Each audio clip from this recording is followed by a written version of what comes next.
National medical काउन्सिलने नुकताच एक मोठा निर्णय जाहीर केला आहे.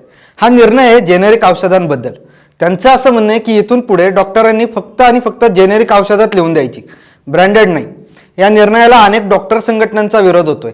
तर तो का होतोय? हा जेनेरिक व्हर्सेस ब्रँडेड हा वाद नक्की काय आहे, याचा जनतेवर काय परिणाम होईल, चला तर जाणून घेऊया. नमस्कार, मी प्रथमेश आळंदे, जनमतमध्ये तुमचं स्वागत. डॉक्टरांनी आता महागडी औषधं द्यायची नाहीत, त्याऐवजी फक्त स्वस्तातली जेनेरिक औषधं द्यायची, हे मी म्हणत नाहीये. तर नॅशनल मेडिकल काउन्सिलचा म्हणजेच NMCचा फतवा आलाय, सगळ्या डॉक्टरांना आलाय. आता हा फतवा म्हणजेच NMCचं नवं गॅजेट काय सांगतंय ते पाहूयात. तर डॉक्टरांची कर्तव्य काय काय आहेत हे या गॅजेटमध्ये सांगितलं गेले. त्यांच्यासाठी काही गाईडलाईन्स म्हणजेच मार्गदर्शक तत्व यात ठरवली गेलीत. यातल्या पहिल्याच गाईडलाईन्स आहेत त्या जेनेरिक औषधांबद्दल. तर NMCचं असं म्हणणं आहे की एकंदर आरोग्य सेवेचा विचार केला तर भारतात लोक औषधांसाठीच प्रचंड खर्च करतात. मग जेनेरिक औषधं तर जवळपास 30 ते 80% कमी भावात मिळतात इतर ब्रँडेड औषधांपेक्षा. मग त्यामुळे लोकांच्या औषधांचा खर्च वाचेल आणि लोक इतर चांगल्या सोयीसुविधांचा लाभ उठवू शकतील असं NMCला वाटतंय. त्यामुळेच NMCने लोकांना फक्त जेनेरिक औषधं द्यावीत असं जाहीर केलंय. आता या निर्णयाला डॉक्टर संघटनांनी विरोध केलाय. त्यामागे बरीच कारणं आहेत, त्यापैकी आपण काही जाणून घेऊयात. तर पहिलं कारण आहे अर्थातच जेनेरिक आणि ब्रँडेडचा वाद. आता तुम्ही म्हणाल या दोघांमधला फरक काय, तर सांगतो. सध्या आपल्याकडे ब्रँडेड किंवा ज्याला आपण फार्मा मेडिसिन म्हणतो अशी औषधं डॉक्टरांकडून जास्त दिली जातात. हे ब्रँडेड मेडिसिन म्हणजे काय, तर एखादी औषधांची कंपनी एक औषध बाजारात आणते, त्यावेळी ती त्या औषधाचं पेटंट आपल्याकडे घेते. हे पेटंट का घेतात, तर त्याच्या मदतीने कंपन्यांना ब्रँड उभारता येतो. म्हणजे ते औषध फक्त तेच कंपनी बनवणार आणि तीच कंपनी विकणार. त्याची किंमत सुद्धा ती कंपनीच ठरवणार. त्या औषधाच्या पॅकेजिंगवरती त्या कंपनीचं नाव असतंय, औषधाचं नाव असतंय, त्यामुळे बाजारात त्या कंपनीची हवा होते. याच्या उलट असतात ते जेनेरिक मेडिसिन. आता हे जेनेरिक मेडिसिन म्हणजे काय, तर सांगतो. जेव्हा ब्रँडेड मेडिसिनचं पेटंट एक्सपायर होतं त्याच वेळी त्यांच्या औषधाचा फॉर्म्युला मार्केटमध्ये सगळ्यांसाठी खुला होतो. हा फॉर्म्युला म्हणजे ॲक्टिव्ह मॉलिक्यूल. या मॉलिक्यूलचं एक सायंटिफिक नाव ठरलेलं असतंय. बऱ्याचदा याचं सायंटिफिक नावाचंच शॉर्ट फॉर्म करून ब्रँडेड कंपन्या आपल्या औषधाला ते नाव देतात. त्यामुळे मार्केटमध्ये त्यांचं नाव लवकर पसरतं, लोकांना पाठही होतं आणि मग एकदा पेटंट संपलं की मग याच ब्रँडची जेनेरिक औषधं बनतात. ही औषधं वेगळ्या नावाची, वेगळ्या चवीची आणि वेगळ्या स्वरूपाचीही असतात, पण त्यांच्यातला ॲक्टिव्ह मॉलिक्यूल हा ब्रँडेड मेडिसिन सारखाच सेम टू सेम असतो. मग आता फॉर्म्युला सेम असून पण जेनेरिक औषधं स्वस्त का असतात, सांगतो. एखाद्या ब्रँडेड मेडिसिनला आपलं औषध रजिस्टर करण्यापूर्वी प्रचंड रिसर्च करावा लागतो, वेगवेगळ्या ट्रायल्स घ्याव्या लागतात, त्याची परिणामकारकता सिद्ध करावी लागते. तेव्हा कुठं त्यांचं ॲक्टिव्ह मॉलिक्यूल FDA म्हणजेच अन्न आणि औषध प्रशासनाकडून स्वीकारला जातो. मग त्याचं पेटंट केलं जातं. ते एका ठराविक काळापुरतंच मर्यादित असतं. मग हा रिसर्च, हे ट्रायल्स, हे सगळं करण्यासाठी हा प्रचंड पैसा ओतावा लागलेला असतो. इतकंच नाही तर आता ते लोकांपर्यंत पोहोचवायचं तर अजून खर्च करायचा असतो. त्याचं पॅकेजिंग आकर्षक पाहिजे, लोकांच्या लक्षात राहील असं नाव शोधून त्याचं मार्केटिंग केलं गेलं पाहिजे. आपलंच औषध डॉक्टरांनी लिहून द्यावं यासाठी त्यांनाही खुश करायला लागतं. हे सगळं करायचं तर खर्च करायची तयारी हवी. मग तो खर्च वसूल कसा करायचा, तर त्यासाठी मनमानी किंमत ठरवायची. ती मनमानी किंमत ठरवून वसुली करायची.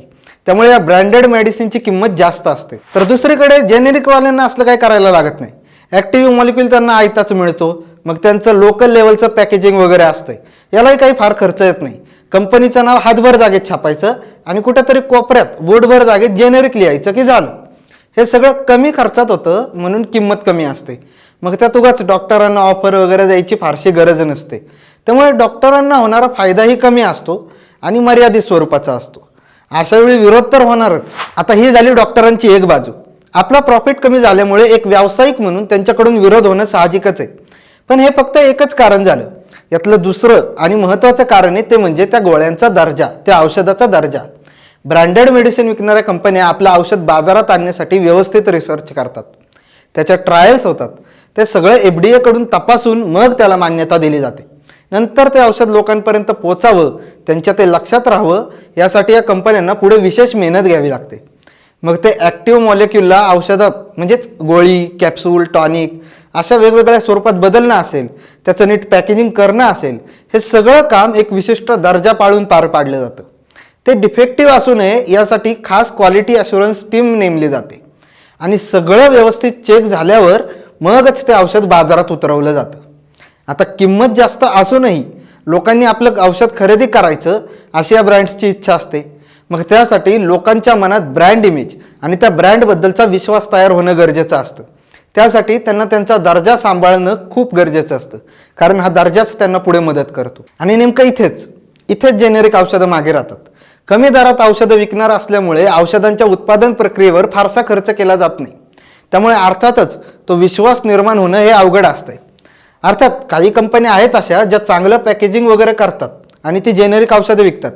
त्यांच्या औषधांना ब्रँडेड जेनेरिक औषधं म्हणतात. ही औषधं ब्रँडेडपेक्षा जरा स्वस्त आणि जेनेरिकपेक्षा जरा महाग असतात. यांच्या किमतीवरही कुणाचा कंट्रोल जास्त नसतो. त्यामुळे नव्या गाईडलाईन्समध्ये ब्रँडेड आणि ब्रँडेड जेनेरिक या दोन्ही प्रकारच्या औषधांना टाळायला सांगितलंय. त्याऐवजी फक्त आणि फक्त जेनेरिक औषधच लिहून द्यावीत असे आदेश नव्या गाईडलाईन्समध्ये दिलेले आहेत. त्याचबरोबर डॉक्टरांनी लोकांना जेनेरिक औषधांच्या वापरासाठी प्रोत्साहन दिलं पाहिजे. त्यांना जन औषधी केंद्रात जायला सांगितलं पाहिजे. प्रिस्क्रिप्शन लिहिताना ते वाचण्यासारख्या अक्षरात आणि शक्यतो कॅपिटलमध्ये असलं पाहिजे असंही नवे नियम आता सांगितले गेलेत. खरं तर जेनेरिक औषधांच्या बाजारात आपला देश वरच्या स्थानावर आहे. 2002 पासूनच NMCने जेनेरिक औषधांचा लकडा डॉक्टरांच्या मागे लावलाय. त्यावेळी NMC आग्रह करत होती, आता ती जवळपास आदेशच देते. एवढाच काय तो फरक आहे. एक देश एक औषध एक किंमत हे सरकारी धोरण या सगळ्याच्या मुळाशी आहे. हे धोरण डॉक्टरांना अडचणीचं वाटणं साहजिकच आहे, कारण ब्रँडेड मेडिसिन एक असेल तर त्याचे जेनेरिक व्हर्जन्स खूप आहेत.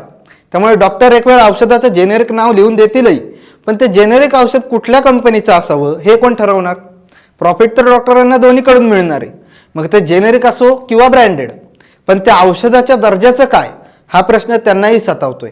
त्यामुळे सरकारने एकतर हा नियम मागे घ्यावा, नाहीतर ब्रँडेड कंपन्यांना फक्त आणि फक्त जेनेरिक औषधच बनवायला आणि विकायला सांगावीत, अशी मागणी आता डॉक्टरांकडून जोर धरते.